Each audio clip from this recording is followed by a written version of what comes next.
Hi, everyone, and welcome to our Fireside chat on how to build a great cybersecurity plan. On behalf of Vista IT Group and Fortinet, I'd like to welcome you all and thank you for joining us today.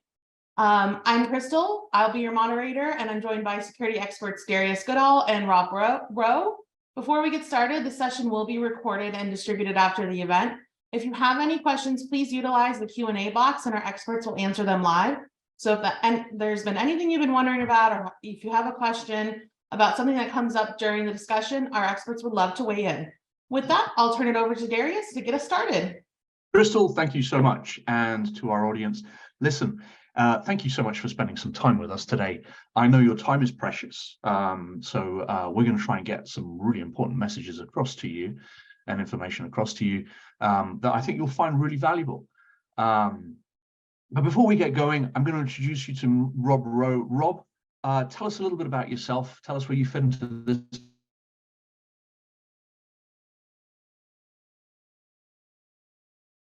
Darius, you're breaking up a little bit. Crystal, is that me or Darius? That's Darius. Why don't you go ahead and introduce yourself, Rob, while we get Darius back. I guess allow me to introduce myself here. Rob Rowe. I've been with Vista IT Group in a couple of different forms for coming up on 12 years. I've been in the IT industry for 16, 17, 18 years, all in. While I'd say by kind of training, did not kind of grow up in the security world, but really what's happening in the environment and out with our customers, really everybody needs to be security minded and have their security hat on pretty much when we're having any conversation. So just because of that, both I and a lot of the folks here at Vista are in security conversations every day of every week. Yeah, sorry, we broke up a little bit over there. My name's Darius Goodall. I'm Senior Director of Marketing here at Fortinet. I've been in the cybersecurity industry for quite some time, since before I lost my hair. That or the networking industry as well, both of which are very, very important to this conversation today. The reason being is there is a massive convergence going on between networking and security, because your network, if unsecured, is actually a threat to you as well. We're going to talk about that and a whole bunch of other things as well. So with that, the conversation that we're having today is around how to build a great cybersecurity plan, which is very, very important conversation, not only just for the enterprises of the world, but all the way down to the small and medium-sized businesses. Why? Especially so for the small and medium-sized businesses, because you guys run on such limited resources. Those limited resources might mean that you don't have full-time IT staff, or you have part-time IT staff. And then of that IT staff, the specialization in security is probably just a fraction of that. So it becomes even more of an issue. Now, while that being true, that is definitely true, the other thing that is very important is that cybersecurity is now well and truly recognized as a CEO or CFO or other CXO level initiative inside your company. Why is that true? Well, one wrong turn over here in terms of security, and your business is at risk. That's the reality of it. I mean, it sounds very dramatic and all of that, but that is absolutely a reality of it, right? So it is absolutely a CEO initiative. You've got to be involved in this. And what we're going to do today is we're going to give you some of the chops that you need to be able to have a reasonable conversation or consider your exposure and how to cover your exposure. So with that, let's start off the conversation, Rob. Where are we at? What is the, as somebody who's out there in the trenches every day, what does the threat landscape actually look like to you?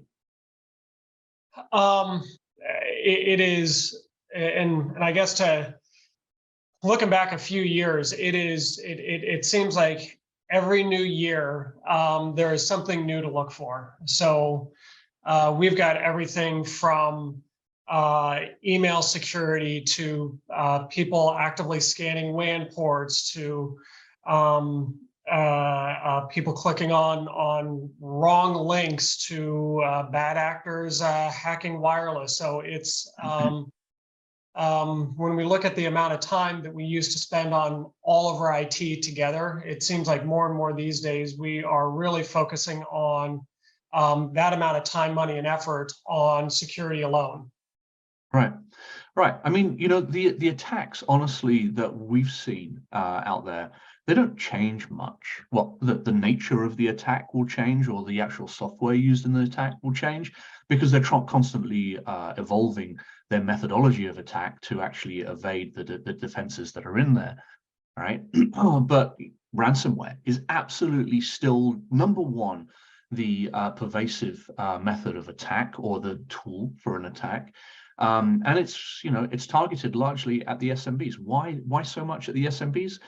Well, largely because the SMBs don't have the defenses in place, or the knowledge, the human firewall in place to actually defend against it effectively. Look, the enterprise guys are throwing technology at this.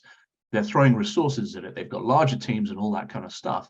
But what the SMB needs, or the small to medium-sized businesses need, are, you know, tools that are effective, easy to manage, easy to control, have great visibility, and great automation as well, right? The automation being that we know that these attacks happen at the speed of light, and if you have to do any kind of manual intervention, then well, it's too late, right? I mean, you're already done for, right? So you need a system that actually works for you.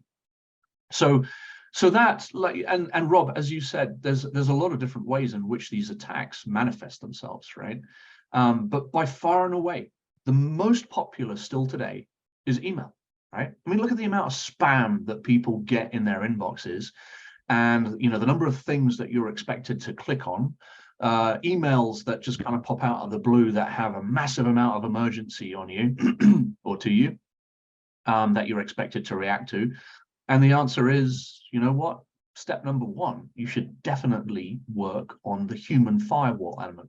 This is training your employees. This is about training your employees and making sure that they understand that they shouldn't be clicking on absolutely everything. They should become cybersecurity aware. They should understand concepts like phishing, right? Which is where they're trying to get information from you, trying to get you to reveal bank credentials, log into your bank, and all that kind of stuff, right?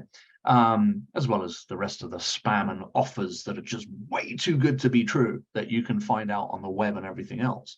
So those are the kind of things that we're talking about that really make up a foundation, right? So training, number one, training. Make sure that your employees are aware. There's a ton of training programs out there. In actual fact, Fortinet has a huge training academy, and all of that human firewall that I talked about is free for you to take online, along with a whole bunch of other assets, such as you know, the pamphlets that you put in your offices that talk about phishing, tailgating into your business, and all that kind of stuff, right?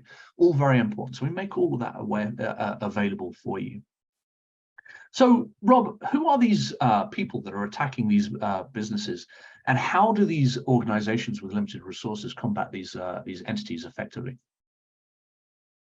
So the people that are attacking these organizations could be anyone from a curious bored teenager that goes on the dark web and finds a ransomware as a service for however many hundreds of dollars, and all they need to do is start plugging in email domains.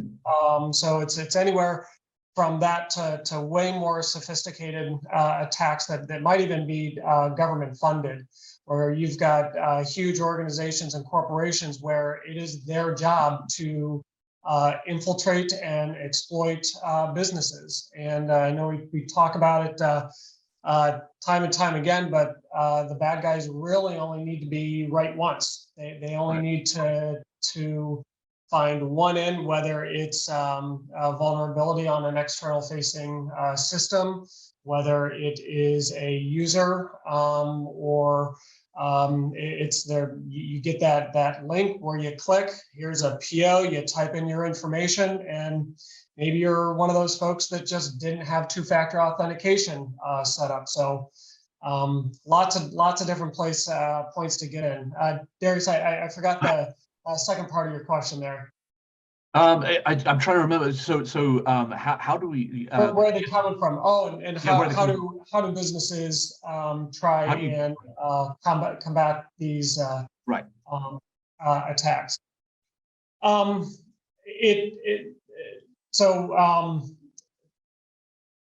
Security is a defense in depth, where previously it was many years ago, let's just make sure that you keep your Windows systems updated. Then we've got antivirus. Now we've got MDR. Now we've got XDR. Now we've got SIM. And we've got all sorts of systems that kind of layer on top of each other. And for a small business, it can be pretty overwhelming. Number one, to think about all these individual components that really are now considered kind of part of the base package for entry to support your organization. And also, when you look at kind of cobbling these individual pieces together, you've got alerts. Number one, if you're a smaller, even a smaller mid-market organization that has a full IT team, but maybe does not have a handful of folks that are dedicated to monitoring, auditing, logging, correlation, setting up all of these systems and really understanding what they are. Alert fatigue is a real thing. We've heard stories of people turning off monitoring or being way too aggressive on thresholds and things like that. So that is really compounded when you've got, let's say, 5 or 10 different systems that you gotta watch. All right, you nailed it there. I actually picked up on a few things, right, that you mentioned there that we absolutely need to address in this space. First is a statistic for you that on average, the mid-size organizations in North America over here, in actual fact, across the world, have approximately 16 different security vendors in their portfolio. All right. Let's follow this thread a little bit over here. And what that means is that you've got 16 different, potentially best of breed products that have been recommended to you by various people that you've implemented in your security to create your security posture. Now, that might be, best of breed is definitely an attractive word. I mean, everybody loves the notion of best of breed.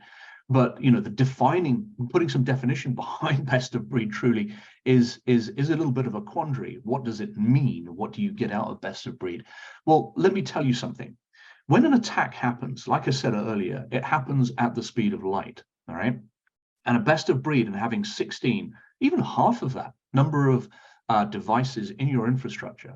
And as you said, the alert fatigue that comes with that. When an attack happens, it happens at the speed of light. And at best, 2 or 3 of those consoles that might see the attack, okay, because it doesn't happen everywhere. An attack doesn't happen everywhere. It manifests itself somewhere, right? The nature of an attack, it manifests itself somewhere and then it spreads. So you want to capture it before it manifests itself, right? So 2 or 3 of those consoles are going to start screaming at you saying something's wrong, right? Now, that's pretty bad. Right? Because when 2 or 3 of them are screaming at you, which one are you going to go and look at? Which one is telling you what is going on and gives you important, actionable insights, or has told you even better what it's done to remediate the problem? In which case, if it's done something, what are the other 2 screaming about? You get the idea here. It can get very, very confusing. And the one thing that you cannot deal with when you're being attacked is confusion. And the one thing that you don't have the luxury of is time, right? So that's your 16 security vendor solution. Not only is it 16 vendors, but these 16 vendors are disparate solutions. They probably are not integrated. And when I say they're not integrated, they're not talking to each other. So when that attack happens, one isn't talking to the other one unless you have the resources to do that integration, which, believe me, most SMBs don't, all right? And again, the result is if they're not integrated, you're confused, you don't know which way to turn, which one do you respond to, and so on. And again, it's too late. All right, so we picked up 2 things over here. Number one, importance. is visibility, right? You must have a system that gives you great visibility over your entire attack surface. An attack surface, by the way, ladies and gentlemen, is the means by which you can get attacked, the paths along which you can get attacked, right? So whether that's through web, whether that's through email, whether it's through web applications, or the applications delivering malware and so on. There's a lot of different things that make up your attack surface. Your attack surface could be somebody who's left and gone home, right? Your remote workers and so on. Those are all the things that we have to look at to build a great cybersecurity plan, right? So that was the first. We said great visibility. The next thing I mentioned over there was integration, right? The thing that you've got to make sure is that you might have all of these solutions that are doing their own thing, but unless they're all communicating together and working together to remediate an attack, you've lost the game, all right? So integration is important. And then finally, the last one, I said you don't have the luxury of time. And what I mean by that, the only answer to that is automation. So it's one thing for them to talk to each other. The next thing is for them to actually do something meaningful. And by this, we're talking about things like playbooks, right? It's a case of if this, then that, right? If I see an attack happen over here, then what I need to do is I need to do this, this, and this, but I also need to tell that guy to do this, that, and the other, right? And that's how you build a great system whereby all of these things are doing what they're supposed to do and doing it in concert together. That is a great solution, all right? But the problem, Rob, is that when you've got 16 vendors, all of which have 16 different consoles and all of which promise to talk to other things, but then you've got to do all that work, which sounds very expensive, by the way, you've got a bit of a problem, and it's very difficult to address all the attack vectors and bring your attack surface under control. Rob, you see this every day, right? Okay. Absolutely. So the question is, how do we resolve that, right? Because this is now that we understand the problem, we've talked about how people are getting attacked, who these people are, and they're very sophisticated, believe me. How do we actually find this solution that brings all of this together? Well, pretty strange. Fortinet has actually identified that as a problem or a set of problems, and they have addressed that. Now, some 21 years ago, our founders, Michael and Ken Z, who incidentally actually created a company called NetScreen and sold that to Juniper Networks for a vast amount of money. But anyway, they built, or already built back then, a firewall. They then founded Fortinet. Fortinet's been around for some 21, 22 years, and they created a vision back then, 22 years ago, of this thing called the fabric, all right? Let me explain that to you very, very quickly. The fabric is what I explained. The entities of this fabric, or the qualities of this fabric, is that it brings high visibility, high degree of integration, right, between all the products, and a high degree of automation between the products. So in other words, taking away all those pain points that I discussed for you and putting them all into a set of products and solutions that actually work together. That is key. Now, these are also best of breed products as well. I'm very dubious about that term, because best of breed can mean so many different things. But we are, the foremost company out there in cybersecurity. We have 40 to 50 different products in our portfolio, all come together to create solutions to address specific problems that are out there. And right now, that fabric has still been the essence. 21 years later, that fabric is still the essence of what Ken and Michael actually foresaw back then, and is now being endorsed by organizations or big organizations out there like Gartner. Gartner is a set of analysts out there. They're the foremost industry analyst out there, and they have then gone on to define what they call cybersecurity mesh, which is essentially a fabric. And the qualities of that mesh is that visibility, automation, integration. All right. So that's how we do this. So okay, let's get into this. Let's talk about how this works, Rob. All right. The first most important place to start is perimeter security. This is very traditional. Perimeter security is creating that perimeter around your corporate headquarters. And the thing that we use there is a firewall, right? So, Rob, firewalls. Give us a brief on what the firewalls are, why they're so important, and what some of their qualities are. So while we do have a lot of, let's say, endpoint security that can block the bad guys, there are still plenty of other devices that are on the network where we maybe can't put on some of these antivirus, MDR, EDR. IoT is really big these days. Everybody's got the Google Homes, the smart TVs. I mean, there's probably some sort of network connected blender out there. I don't know. So when we just because we have all these tools kind of on the inside, we still absolutely do need that perimeter security. It's still kind of a foundation for our approach to security, where we've got the ability to create policies that affect every single piece of traffic that comes in and out of the network. And also it's a pretty critical piece to connecting multiple sites. As well as with what we've been going through recently, all of the work from home. Right.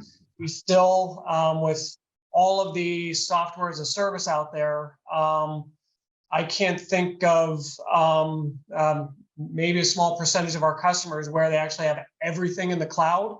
Almost every single one of our customers, and especially when you get into that larger small business and small mid-market, where a lot of these tools are very important, there still are always going to be on-prem workloads that need to be protected. So the firewall is the kind of central nervous system of some of these platforms that Darius is talking about. So the firewall itself, right, is protecting, like I said, your perimeter, as Rob alludes to, right? And this is stopping all the bad guys from getting in, right? It's stopping all the bad traffic from getting in. There's different ways that people can get in. In actual fact, firewalls are probably the hardest part for a hacker to actually break through. And they devise different ways, like setting up phishing emails, which might plant a piece of software on somebody's computer, and then that computer then dials out. Doesn't dial, but it connects out to what we call a command and control server. Now, in doing that, they've actually defeated the firewall because it's an outbound connection as opposed to an inbound connection, right?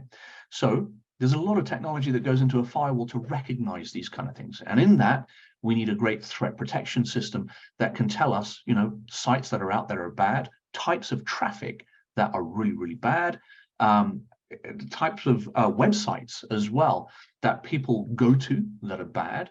And we need to classify all of those and be able to remediate against all of those. That's exactly what a firewall does. So it's a very complicated piece of equipment. And believe me, going in and getting something like a Netgear box or Linksys box or something like that, whatever, right? That's not what we're talking about. There's a lot more sophistication that goes in behind these things, and that is covered by our threat protection system. And it's not a static thing, it's a service, right? Let me explain about threat protection. This is very, very important. Fortinet sees 15 billion events a day, right? That's a lot of events, right? Some of those are new attacks, some of those are existing attacks, some of those are reused attacks, all right? But over our entire threat protection deployment system, which consists of all of the elements that other customers have, as well as subscriptions to other threat feeds, all right, and so on, we have this big network, which is then overlaid with artificial intelligence to be able to tell, as this traffic flows in and out of your firewalls and other devices on the network as well, or other threat vectors like email, web, and so on, what is good and what is bad, right? Very, very important. So it's a live service that is constantly updating itself with artificial intelligence. Now, this makes an umbrella over your entire infrastructure, and is the same for your entire infrastructure. But let me carry on painting this picture and you'll understand how that actually plays an important part. So we've got this firewall, it's created perimeter security. As Rob says as well, it can be used to create VPNs for employees coming in to leverage the security that they offer, but it can also create VPNs between different locations or site to site. Or more better today, it has SD-WAN technology built into it, which is a part of the Fortinet firewall. All right, so let's stay inside the perimeter. And now, as you remember, when I came in here, I was talking about network as well, right? So network makes it a very, very important part of security and is a threat vector for you as well. Now, what I mean by that is if somebody comes into your infrastructure from home, unprotected, they've been doing things either in a coffee shop or at home or whatever it is, they power up the laptop actually is infected, they don't know about it, and then lo and behold, through the infrastructure that you have, whether that's wired or wireless, as in LAN or wireless LAN, that malware can now propagate across your infrastructure. So you've got to secure your infrastructure as well.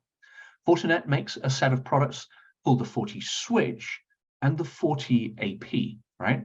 They are switches and access points, but they're a little bit more than that. And remember, we integrate and automate, all right? The magic happens when you take a FortiSwitch and plug it into the firewall. What happens is, the magic there is that FortiSwitch becomes the firewall. In other words, every single port on that switch becomes a firewall port. That's number one. Next thing is you plug a FortiAP into the FortiSwitch or to the firewall, and it becomes a firewall, right? What I mean by that is that it has the same visibility control, right, and threat detection and prevention as the firewall itself. That is really, really powerful. Let me explain, all right? You come back into the office, your laptop is infected, you power it up, connect to the access point starts seeing traffic, and the first thing that it does is it starts to see this traffic flow, maybe that it's going out to the internet to that command and control server, and straight away it's looking to the firewall for information on what to do, all right? And the firewall will return information on what to do. And in this case, it'll either be, if it's a file, it'll send it up to quarantine and up into our threat protection system to analyze it. And if it is clear, it will send it on its merry way. And if it is bad, it'll block it. Or if the device is infected with something like ransomware, and that ransomware has worm-like capabilities, it'll immediately cut that laptop off of the infrastructure and put that laptop into quarantine on a separate VLAN. So it's nice and safe. Send an email through to the Aura and a visibility note through our console, our single user interface, into that IT manager to say, this guy's got a problem. Expect a call from him because he's going to get very frustrated because he can't do anything, right? What a marvelous thing. What did I say there? I said integrated, automated, one visibility platform, one visibility window, single pane of glass for absolutely everything. And the automation in there is taking policy, security policy from the firewall and pushing it all the way out to the edge of your network. That is a great solution, very, very powerful, right? So in that, I did say one thing that's very, very important, right? I'm going to do a little contrast and compare there. 16 vendors would require you to create security policy in 16 different places. If you have firewall, for the Fortinet firewall, you define policy once and centrally, and you use it everywhere. This is very important because it reduces complexity, which is your enemy, right? Because everything's neatly packaged in one place. You don't have to go and make policy the same on every 16 different devices in your infrastructure that made up your security posture. And Darius, to interrupt real quick. Yeah, please. On those 16 individual platforms, you not only have to think about creating the proper policies within that product for it to operate well, you also have to consider how that policy could affect some of the other tools that you're running as well. So when you think about that, the complexity just becomes, I don't want to go as far as to say exponential, but it's definitely more than linear. It's not 16 times more complex. It definitely becomes, let's say, 20 or 30 times more complex when you have to think about how all these tools interact and operate together. Exactly right. Exactly right. And again, if we go back to the resource gap that we talked about earlier here as well, again, 16 different things that you've got to manage, or whatever it is, whatever your magic number is going to take a lot of time and resources and can be very expensive, versus one platform that you're going to manage with Fortinet that is going to take care of that. right? And reduce that complexity down a heck of a lot and reduce the amount of time that you have to spend on security and the effort that you have to spend on security. So we talked about the perimeter, Rob. Now we need to expand out because we know what the workforce is like today. Everybody's out and about. Everybody's working from home, coffee shops and all that kind of stuff. They want all that flexibility and so on. And so we need to figure out how to extend this security out into our endpoints, because if you're not sat behind the firewall, it's not doing anything for you. That's not necessarily true. It can, okay? It's got a centralized policy. But Rob, talk to us about client security software, how that's evolved over time, and how EDR, MDR plays a very important role here.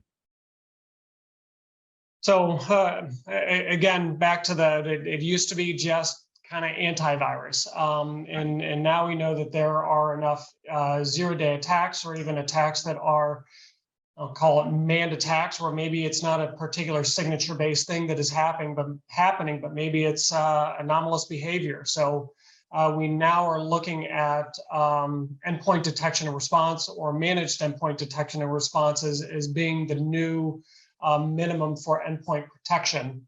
And in a lot of places, you are looking at individual antivirus and individual EDR or MDR. And again, you start having the multiple policies and multiple platforms to watch to find when some of this behavior is happening. Because as Darius mentioned earlier, the faster that you can find and identify this type of behavior, the sooner you can react to it, or the sooner the tools can take their automation and take action on that. And this, we've got some great tools that Darius mentioned in the office with the FortiSwitch and FortiAP, but now we most certainly need that for our home users, because now, if a majority of our workforce is working from home, that kind of attack surface has really changed, because we've got home routers, we've got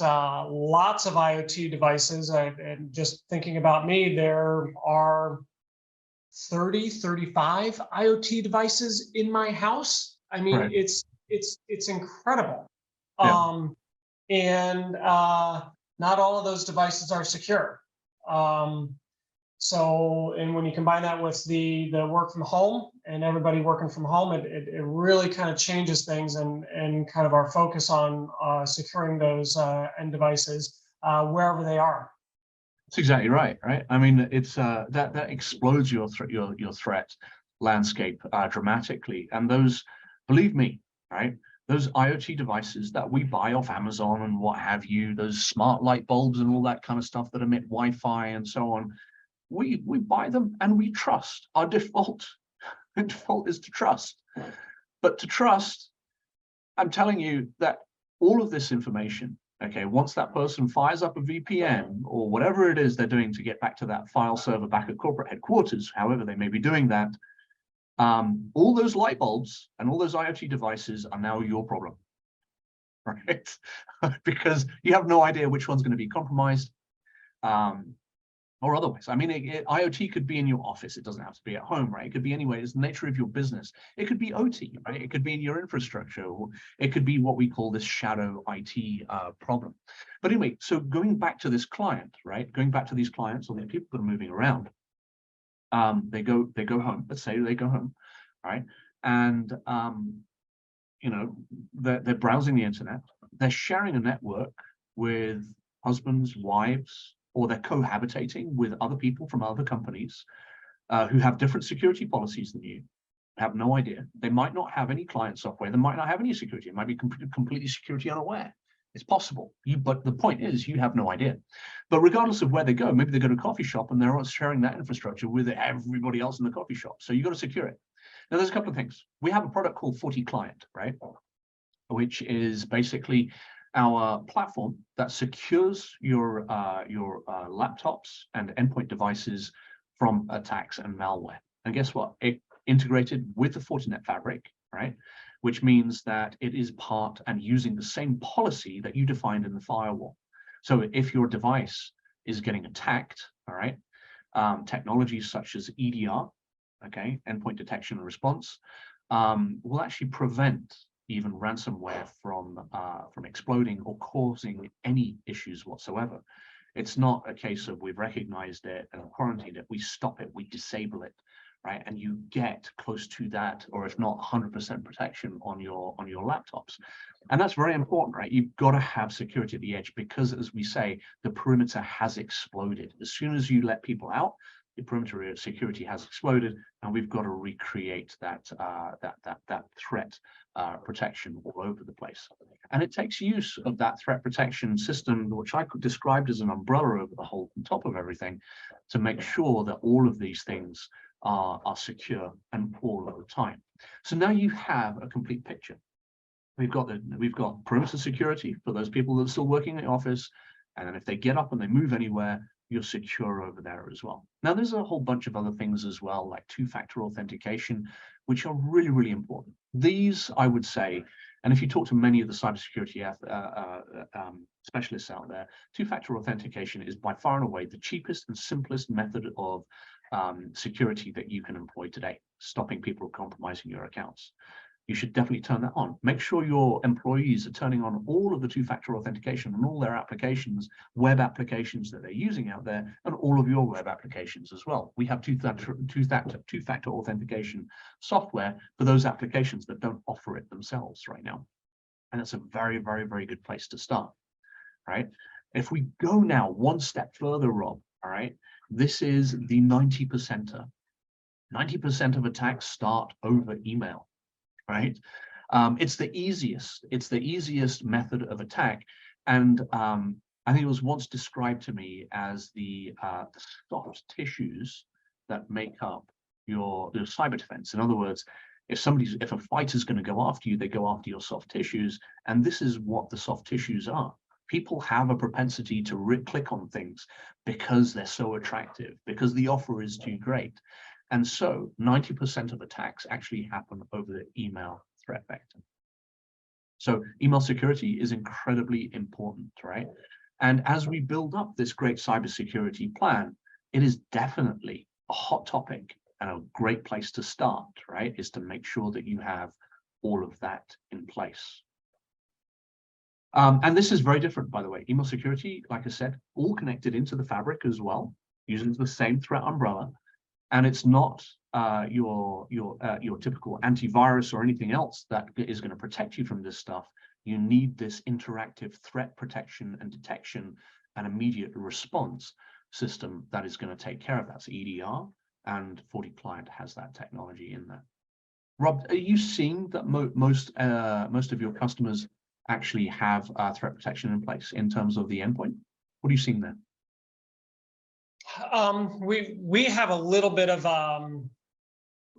so Vista IT Group, we have a couple of different divisions here. So we have a business division where we do some consulting work, but we're not necessarily, let's say, their internal IT department. We also do have a managed services practice where we are some of our customers' whole IT department, and sometimes we are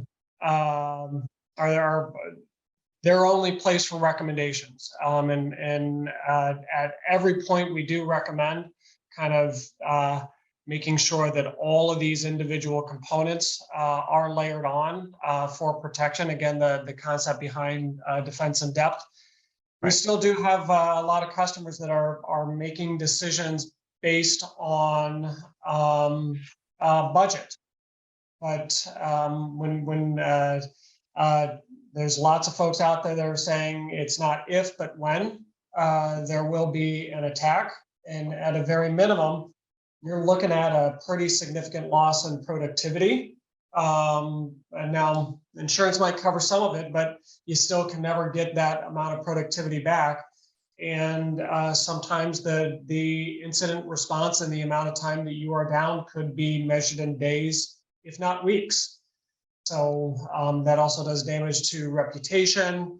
Your customers aren't going to care if you can't ship them that part. So right. There's a lot of folks still are thinking about being these types of defense in depth approach being a nice to have, but we do not consider it a nice to have. We are now considering it a mandatory requirement. So there's a bunch of things that you said there, Rob, which are all very, very, very important at the forefront of most people's minds these days.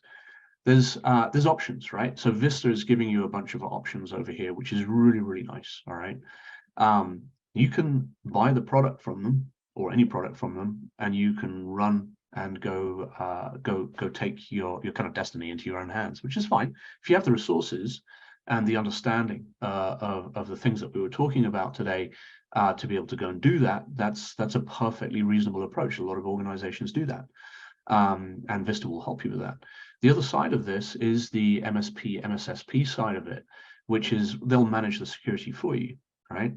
And this is a great offering for organizations that don't have that level of confidence and maybe even the resources. They're at the earlier stages of the maturity cycle of their business. You know, while you don't have the resources, like I said, the CEO, the manager of your company, somebody at the executive level in your organizations needs to be able to understand the basics of cybersecurity and understand what gives him, I want to say, like a good night's sleep, right? Because if you don't get this right, if you don't have your own confidence in your own security system, then you know the worst thing that can happen is in the morning you come back and everything's turned upside down. That's not good, right? And so what an MSP or an MSSP or managed service provider will do for you is take care of those elements.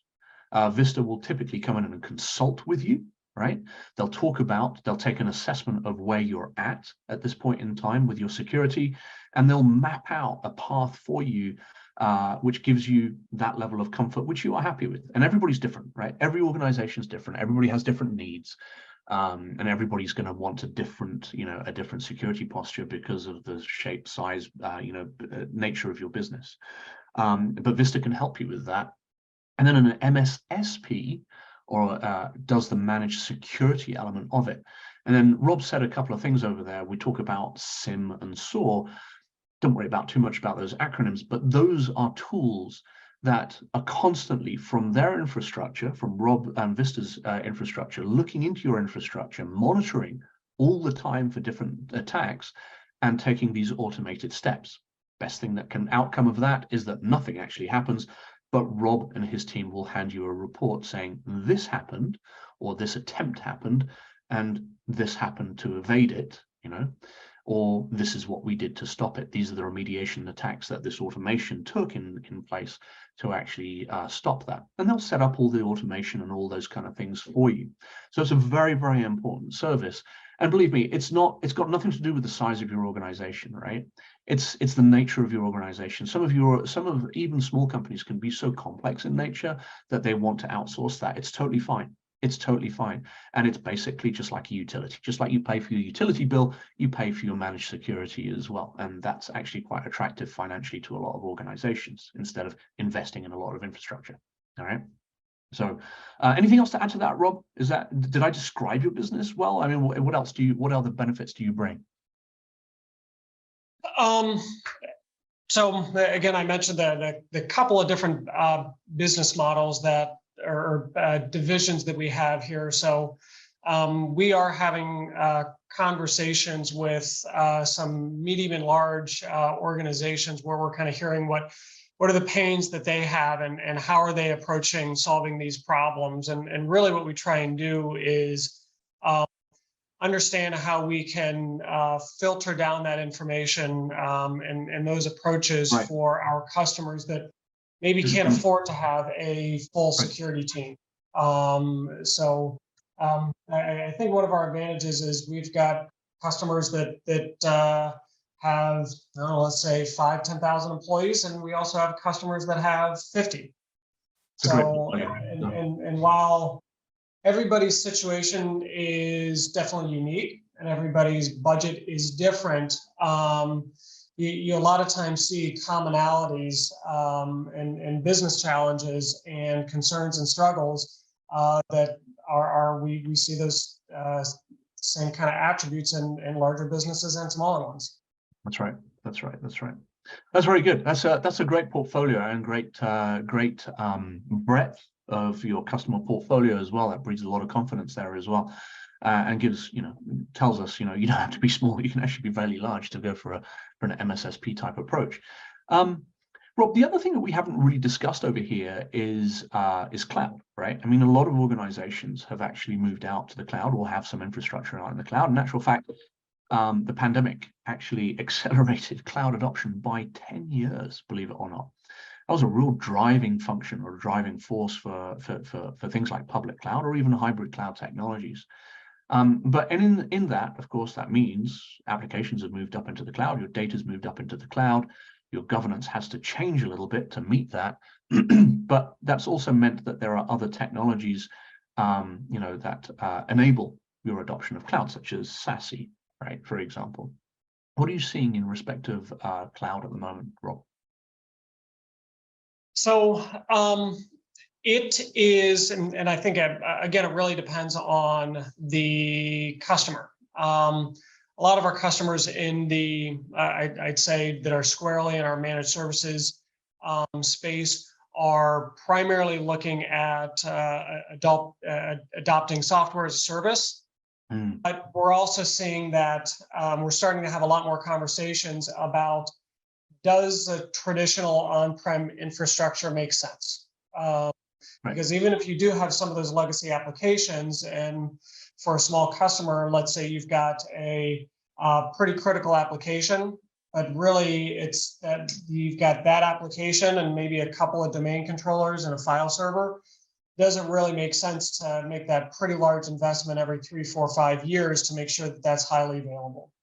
Right. So we are starting to have more conversations about, should we move these applications up to the cloud? Should we be running an infrastructure in Azure and also and/or AWS?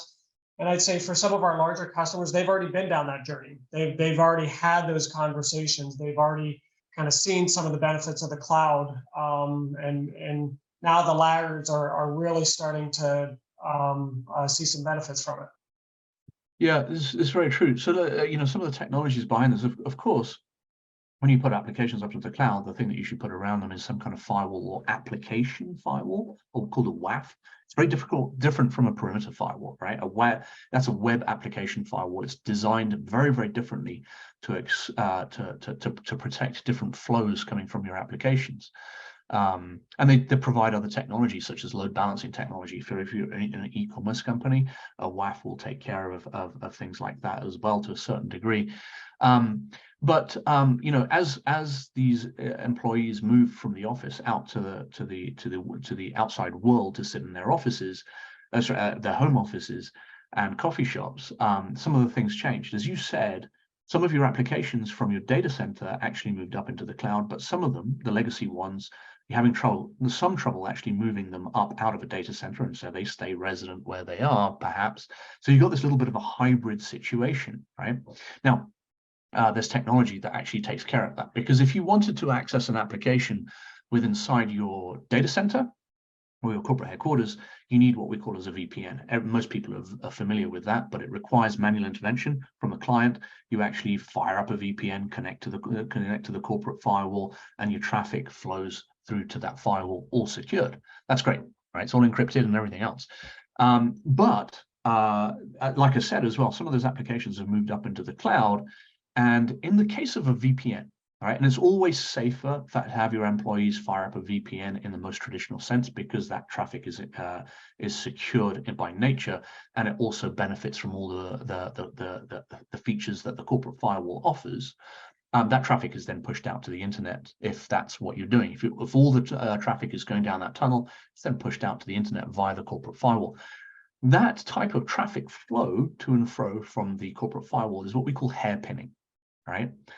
And it's not necessarily the most efficient way to send traffic if you're trying to access an application up in the cloud, right? So we need a different device or a different methodology or architecture, and that's called SASE. It's called the Secure Access Service Edge.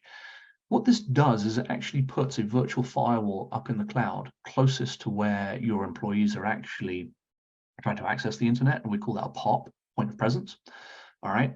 And what it does is this very cool technology now that is basically, it negates the need for you to actually create a VPN connection, right? Because all the traffic is to this firewall in the cloud, and that traffic flow is determined at a very early stage whether it should be going back to the corporate headquarters or should be going straight up to the cloud. So there's differentiation or intelligence there, which is making that traffic flow. This results in great security, but also it results in great user experiences and consistent user experiences as well. So people become more productive and all that kind of stuff. It's very, very, very important. Now, overlay onto that a very important concept in security that's going on today, and that's zero trust network access in this specific case. Let me explain zero trust. Zero trust is there to say now, and it's a technology that has been around since the 70s in actual fact. And what it says is that whether you have perimeter security or not, nothing is trusted. Nothing and no one is trusted until they are, right? So VPN is an explicit form of trust, right? It allows you to fire up a connection to your corporate headquarters, at which point we ask you your credential once, right? And that's user credentials, not machine credentials. And you get access to absolutely everything. Zero trust has a very different approach to this.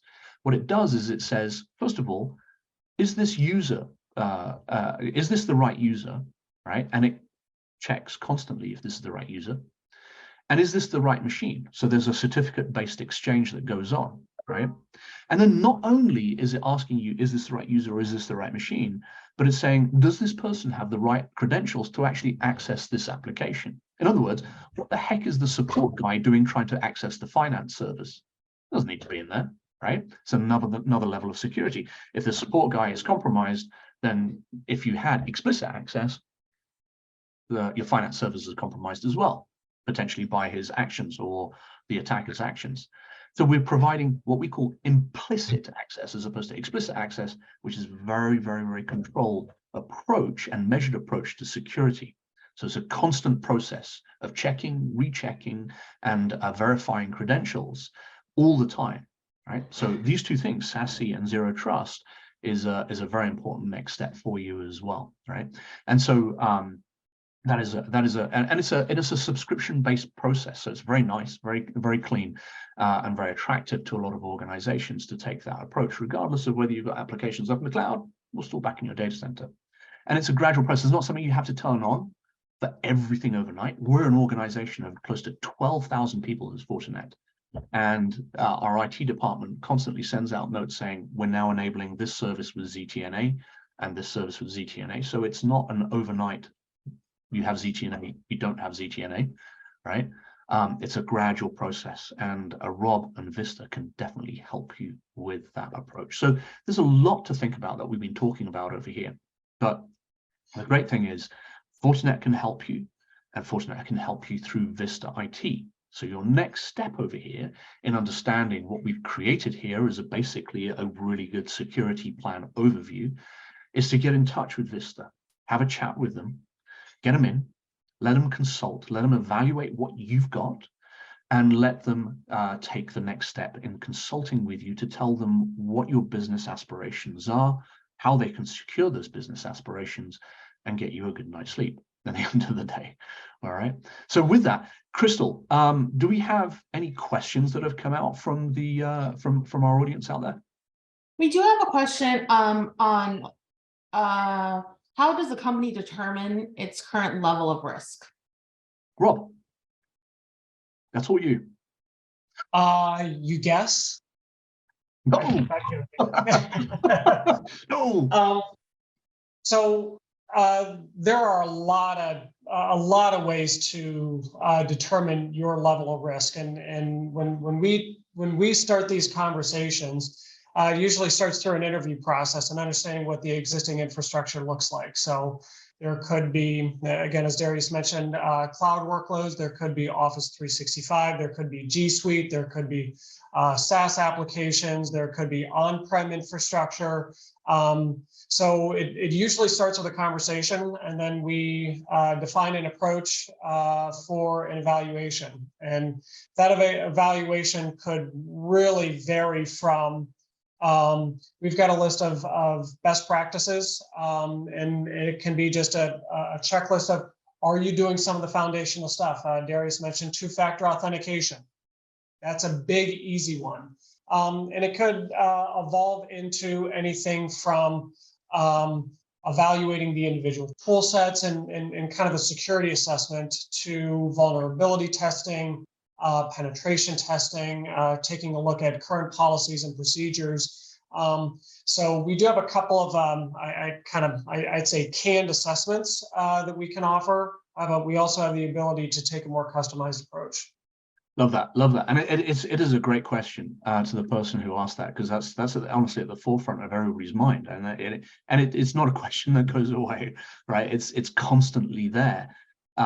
So one of the couple of things that Rob talked about, Fortinet does what we call a CTAP, or we have a variety of different CTAPs. A CTAP is a cyber threat assessment, all right? And what it does is it lets the machinery do an assessment. Now, good cybersecurity starts with great hygiene, right? And that is a process in which we actually understand where we're at first, right? So let's do the base. So one form of CTAP is actually a firewall CTAP, all right, in which we will actually send a firewall to you, all right, plug it in, and it talks to the existing firewall or communicates with the existing firewall. It doesn't take anything away. It doesn't impact any flows. It does not impact performance or anything like that, but it just sits there and basically sniffs. It's not going to take any credentials or any PII or anything like that. But what it does is it runs a number of checks and then spits out a report, right? And that is a free service. It's available for email, it's available for web, it's available for SD-WAN, it's available for firewalls, and a whole bunch of them. And likely Rob and his team have a bunch of other assessments as well. Now, what this does is it goes through, like I said, a series of tests and tells you exactly what's going on in your infrastructure, what exposures you have, what vulnerabilities you have, and what might actually be lurking in your infrastructure. You have no idea. If I take that a step further and do an email CTAP, right, what it's doing is it's going through all of your inboxes to actually look for what we call latent threats, all right? Threats that your employees have not yet clicked on, that they could come back and click on at any point in time and detonate, right? And that's very good. So that's the first step of this is, like Rob says, is hygiene, making sure that your house is clean first, before we go in and we create all these different defense in-depth approaches, which is very important. So there's several things that Rob said there. I mean, that's one of the things that you can do immediately, but the consultative approach that Vista takes, and based on your business, that's what's going to give you the answers to your question. What else have we got, Crystal? No other questions. So thank you, Darius and Rob, for the examples and an outline of what to consider when building a strong security practice. Thank you everyone for joining us today. We hope you found the time well spent. If you have any questions or want any additional information after the session today, we will be following up and sharing the recording of the session in the event you'd like to watch it again or share it with any of your colleagues. Thank you again, everyone, and have a great day. Thanks, folks. Thank you, Rob. Great game. Thank you. Thanks, everyone.